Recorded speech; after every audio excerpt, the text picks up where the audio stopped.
ఆదికాండం 44వ అధ్యాయం. యోసేపు ఆ మనుష్యుల గోనెలు పట్టినంత ఆహార పదార్థములతో వాటిని నింపి ఎవరి రూకలు వారి గోనె మూతిలో పెట్టుమనియో, కనిష్ఠుని గోనె మూతిలో తన వెండి గిన్నెను అతని ధాన్యపు రూకలను పెట్టుమనియో తన గృహ నిర్వాహకునికి ఆజ్ఞాపింపగా, యోసేపు చెప్పిన మాట చొప్పున అతడు చేసెను. తెల్లవారినప్పుడు ఆ మనుషులు తమ గాడిదలతో కూడా పంపివేయబడిరి.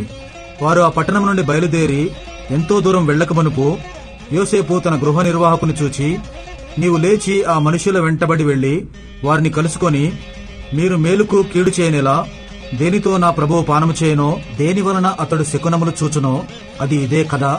మీరు దీని చేయుట వలన కాని పని చేసితరని వారితో చెప్పమనను.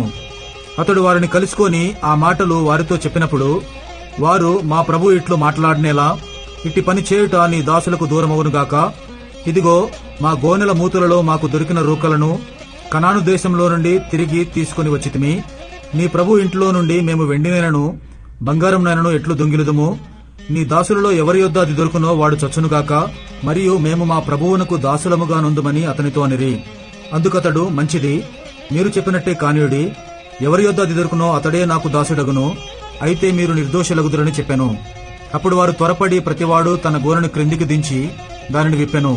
అతడు పెద్దవాడు మొదలుకొని చిన్నవాని వరకు వారిని సోదా చూడగా ఆ గిన్నె బెన్యామీను గోనెలో దొరికెను. కావున వారు తమ బట్టలు చింపుకొని ప్రతివాడు తన గాడిద మీద గోనెలు ఎక్కించుకుని తిరిగి పట్టణంనకు వచ్చిరి. అప్పుడు యూదాయును అతని సహోదరులను యోసేపు ఇంటికి వచ్చిరి.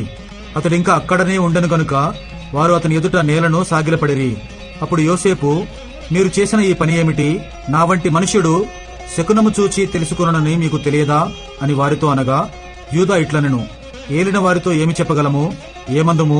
మేము నిర్దోషులమని ఎట్లు కనుపరచగలము? దేవుడే నీ దాసుల నేరము కనుగొనెను. ఇదిగో, మేమును ఎవని యొద్ద ఆ గిన్నె దొరికెనో వాడును ఏలిన వారికి దాసులమగుదుమనెను. అందుకతడు, అట్లు చేయుట నాకు దూరమవునుగాక. ఎవని చేతిలో ఆ గిన్నె దొరికెనో వాడే నాకు దాసుడుగా నుండును. మీరు మీ తండ్రి యొద్దకు సమాధానంగా వెళ్ళడని చెప్పగా, యూదా అతని సమీపించి, ఏలినవాడా, ఒక మనవి, ఒక మాట ఏలిన వారితో తమ దాసుని చెప్పుకొననిమ్ము. తమ కోపము తమ దాసుని మీద రవులు కొననీయకము. తమరు ఫరో అంతవారు గదా. ఏలినవాడు మీకు తండ్రి అయినను సహోదరుడైనను ఉన్నాడా అని తమ దాసులను అడిగెను. అందుకు మేము, మాకు ముసలివాడైన తండ్రియు అతని ముసలితనమున పుట్టిన యొక్క చిన్నవాడును ఉన్నారు. వాని సహోదరుడు చనిపోయెను. వాని తల్లికి వాడొక్కడే మిగిలి ఉన్నాడు. వాని తండ్రి వారిని ప్రేమించుచున్నాడని చెప్పితిమి. అప్పుడు తమరు, నేనతని చూచుటకు అతని నా యొద్దకు తీసుకుని రండని తమ దాసులతో చెప్పితిరి.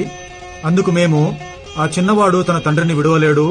వాడు తన తండ్రిని విడిచిన ఎడల వాని తండ్రి చనిపోవునని ఏలిన వారితో చెప్పితిమి. అందుకు తమరు, మీ తమ్ముడు మీతో రాని ఎడల మీరు మరలా నా ముఖము చూడకూడదని తమ దాసులతో చెప్పితిరి. కాబట్టి నా తండ్రి అయిన తమ దాసుని యొద్దకు మేము వెళ్లి ఏలిన వారి మాటలను అతనికి తెలియచేసితిమి. మా తండ్రి, మీరు తిరిగి వెళ్లి మన కొరకు కొంచెం ఆహారం కొనుక్కొని రండని చెప్పినప్పుడు, మేము అక్కడికి వెళ్లలేము. మా తమ్ముడు మాతో కూడా ఉండిన ఎడల వెళ్ళుదుము. మా తమ్ముడు మాతో నుంటేనే గాని ఆ మనుషుని ముఖము చూడలేమని చెప్పితిమి. అందుకు తమ దాసుడైన నా తండ్రి, నా భార్య నాకిద్దరిని కననని మీరెరుగుదురు. వారిలో ఒకడు నా యొద్ద నుండి వెళ్లిపోయెను. అతడు నిశ్చయముగా దుష్టమృగముల చేత చీల్చబడననుకుంటుని అప్పటి నుండి అతడు నాకు కనబడలేదు.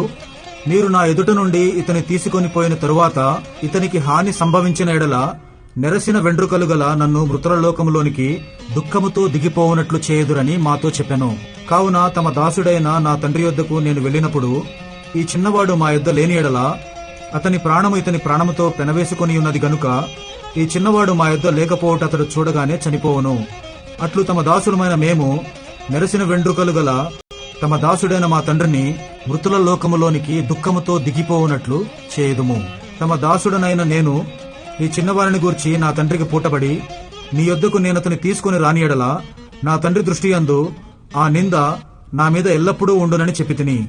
కాబట్టి తమ దాసుడినైన నన్ను ఈ చిన్నవానికి ప్రతిగా ఏలిన వారికి దాసునిగా నుండనిచ్చి ఈ చిన్నవాని తన సహోదరులతో వెళ్ళనిమ్ము. ఈ చిన్నవాడు నాతో కూడా లేని ఎడల నా తండ్రి యొద్దకు నేనెట్లు వెళ్ళగలను? వెళ్లిన ఎడల నా తండ్రికి వచ్చు అపాయము చూడవలసి వచ్చునని చెప్పాను.